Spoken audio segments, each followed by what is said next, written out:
Hey everyone, it's Cash here, and let's be real for a second. Managing your money can feel like navigating a financial minefield sometimes, right? You're bombarded with advice from every direction, and it's easy to make mistakes that can cost you big time. But don't worry, I've been there.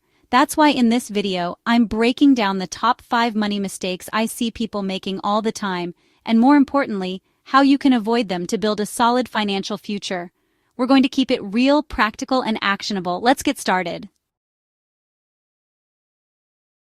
First up is a mistake I see all the time, and it's a big one, not having a budget. It's like trying to navigate a maze blindfolded. You might think you know where you're going, but without a clear plan, you're bound to hit some walls. Look, I get it. Budgeting can feel about as fun as a root canal. The thought of sitting down and crunching numbers isn't exactly thrilling. But here's the thing. It's absolutely essential. But trust me, it's the foundation of everything. Without a budget, you're essentially flying blind. You need to know where your money is coming from and where it's going. Without a budget, it's like driving with your eyes closed. You have no idea where your money is going, and you're setting yourself up for some nasty financial surprises. Imagine the stress of unexpected bills or realizing you're short on cash just when you need it most. Think of it this way. A budget isn't about restricting you. It's about giving you control. It's about empowering you to make informed decisions about your finances. It's about making conscious choices about where you want your money to go, instead of letting it slip through your fingers.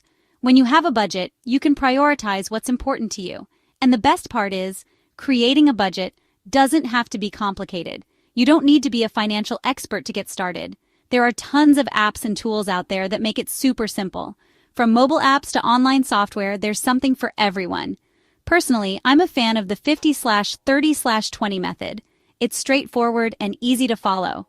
50% of your after-tax income goes towards your needs. You know, the essentials like rent, groceries, transportation. These are the things you can't live without. Then you've got 30% for your wants.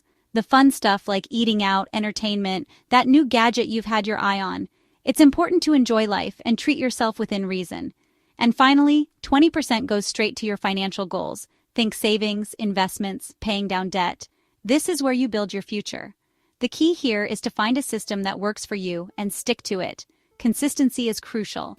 Track your spending, make adjustments as needed, and watch as your financial awareness skyrockets. Over time, you'll find that budgeting becomes second nature, and the peace of mind it brings is invaluable.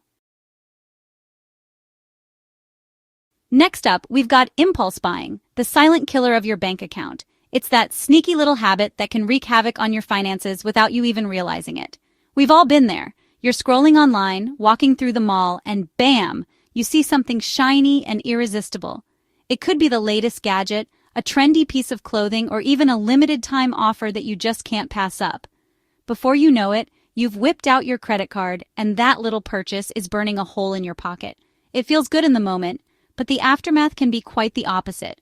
But here's the thing. Those small, impulsive buys can add up faster than you think. A coffee here, a t-shirt there, and suddenly you're looking at a mountain of expenses that seemed harmless individually.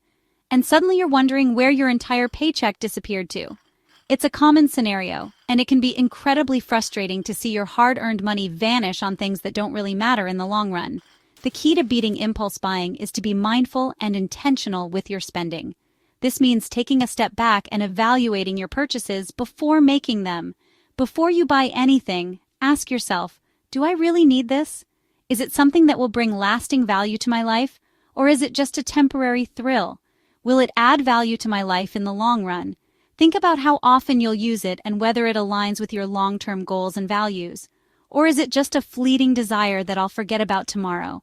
Often the things we buy on impulse are forgotten just as quickly as we bought them. Another helpful trick is to implement a waiting period. This can be incredibly effective in curbing those impulsive urges. If you see something you want, give yourself 24 hours or even a week to think about it.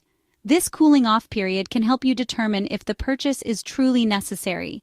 Chances are, the initial urge to buy will have faded, and you'll be able to make a more rational decision. You'll find that many times the desire to buy something diminishes with time. Remember, true satisfaction comes from making thoughtful purchases that align with your values and goals, not from fleeting moments of retail therapy. By being more intentional with your spending, you can ensure that your money goes towards things that truly matter to you. All right, let's talk about emergencies. We all know that life is unpredictable, and sometimes it throws us a curveball when we least expect it. Life throws curveballs our way when we least expect it. A medical bill that comes out of nowhere, a car repair that needs immediate attention, or even a sudden job loss that leaves you without a steady income. These unexpected events can really derail your finances, causing stress and anxiety, especially if you're not prepared. Without a safety net, you might find yourself scrambling to make ends meet. That's why having an emergency fund is non-negotiable. It's a crucial part of financial planning. This is your financial safety net, a buffer that protects you from life's unexpected expenses, giving you peace of mind knowing that you can handle whatever life throws your way without going into debt. It's about security and stability. Now, I know what you might be thinking. Graham, this sounds great in theory, but I can barely afford my bills as it is. How am I supposed to save for emergencies on top of everything else? Trust me, I get it.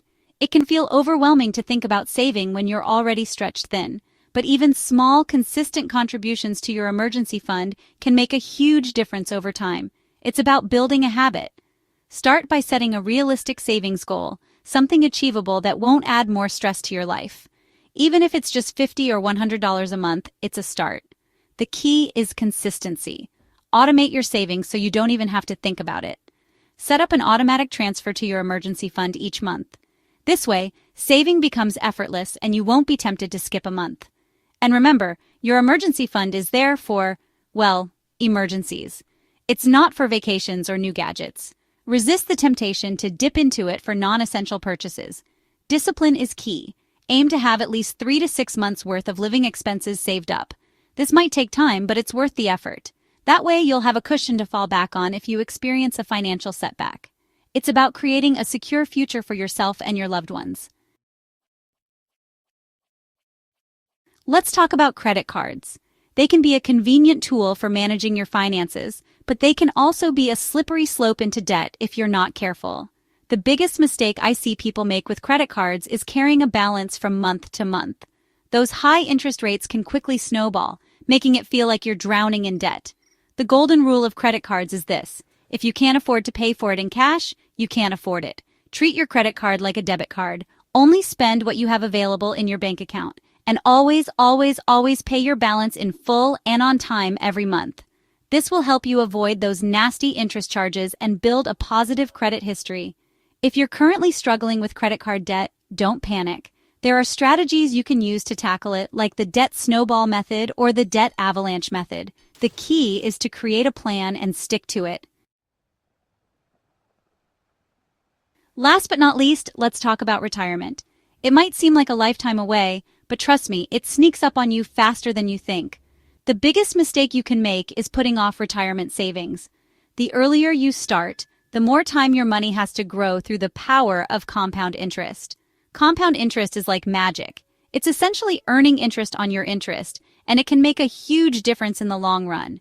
If your employer offers a retirement plan, like a 401k, take advantage of it, especially if they offer any kind of matching contributions. That's free money, people.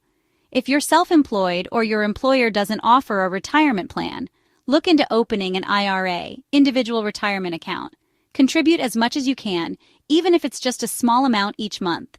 The key is to be consistent and make saving for retirement a priority. Remember, the goal is to enjoy your golden years without stressing about money. So there you have it, the top 5 money mistakes to avoid. By being mindful of your spending, saving for emergencies, tackling debt, and prioritizing retirement savings, you'll be well on your way to building a solid financial future. Remember, managing your money doesn't have to be complicated. Start small, be consistent, and don't be afraid to seek help if you need it. Thanks for watching. If you found this video helpful, make sure to give it a thumbs up and subscribe for more financial tips. See you next time.